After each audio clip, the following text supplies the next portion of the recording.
আমিরে জামাত বাংলাদেশ জামাত ইসলামের আমির ডাক্তার শফিকুর রহমান এবং ডাকসু ভিপি সাদিক কায়েমরা মিলে নির্বাচন কমিশনকে জবাবদিহি করতে বাধ্য করেছে।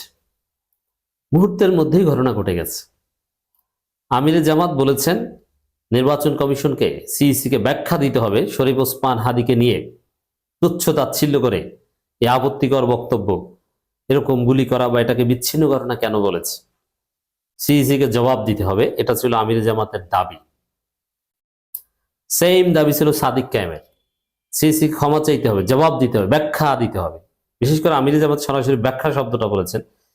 সিইসিকে ব্যাখ্যা দিতে হবে শরীফ ওসমান হাদিকে নিয়ে এই ধরনের আপত্তিকর মন্তব্য তিনি কেন করেছেন।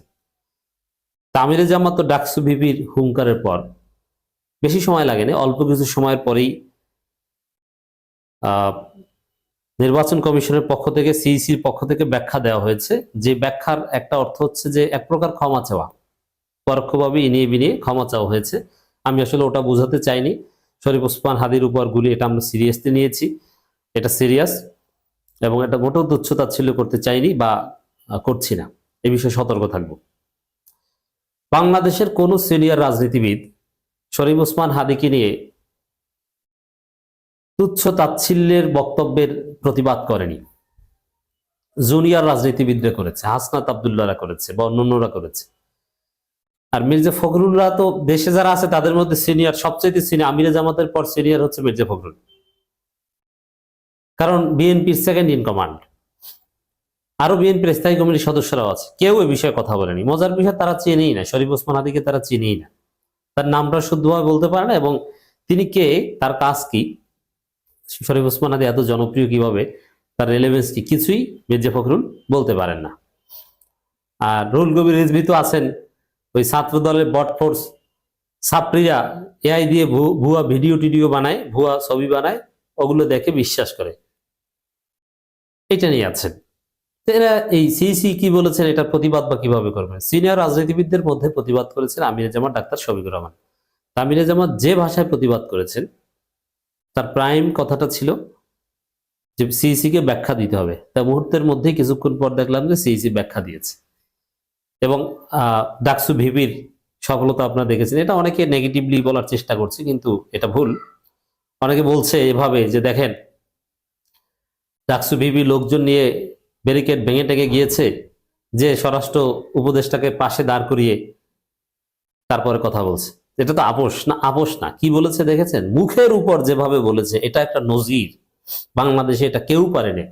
এটা only Sadiq camp did that. স্বরাষ্ট্র উপদেষ্টাকে পাশে বসিয়ে বলছেন যে তার পদত্যাগ করতে হবে, এটা না করতে পারলে। স্বরাষ্ট্র উপদেষ্টাকে, এটা কি সাদিক কায়েমরা কার্যত স্বরাষ্ট্র উপদেষ্টায় ঘর থেকে টেনে বের করেছেন। এরকম কাজ বাংলাদেশে কেউ পারে না। পুলিশের ব্যারিকেড ভেঙে যে ঘর থেকে বের করেছেন স্বরাষ্ট্র উপদেষ্টাকে, বুঝতে পারছেন কি পারে স্বরাষ্ট্র উপদেষ্টা সাদিক কায়েমরা? পাশে দাঁড় করিয়ে পদত্যাগ চেয়েছে, স্বরাষ্ট্র উপদেষ্টাকে বলতে বাধ্য করেছে যে আমাদের ছোট ভাই সাদিক কায়েম যা বলেছে সব যৌক্তিক, এবং সাদিক কায়েম স্বরাষ্ট্র উপদেষ্টাকে কলার ধরে বের করে, ওটাকে কলার ধরে বের করার সাথে তুলনা করা যায়, প্রতীকী অর্থে বলা যায়। রুম থেকে কলার ধরে বের করে সাংবাদিকদের সামনে আনার আগে কি বলেছে? জাহাঙ্গীর তুই জবাব দে, জাহাঙ্গীর তুই, এই কথা বলেছে সাদিক কায়েম। ওদিকে ছাত্র শক্তি নাকি একটা সংগঠন আছে, এরা শাহবাগ অবরোধ করতে গেছে, লোক নাই, অল্প কিছু 20-25টা ছেলে কোথায় পেয়েছে কে জানে, তারা শাহবাগ অবরোধ করতে গেছে। তো দর্শক, সাদিক কায়েমরা কি করতে পেরেছে দেখেছেন? স্বরাষ্ট্র উপদেষ্টাকে ঘর থেকে কলার ধরে বের করে আনতে পেরেছেন, পাশে দাঁড় করিয়ে পদত্যাগ চেয়েছেন, এবং দাবি মেনে নেওয়া হবে এই ঘোষণা দিয়েছেন। এর চাইতে বেশি কি এখন কি আপনি কি করবেন? এটা তো নিজেদের সরকার, সর্বোচ্চ সফলতা মুহূর্তের মধ্যেই। এখানে অন্য কেউ হলে এরকম সুন্দরভাবে খেলতে পারতো না।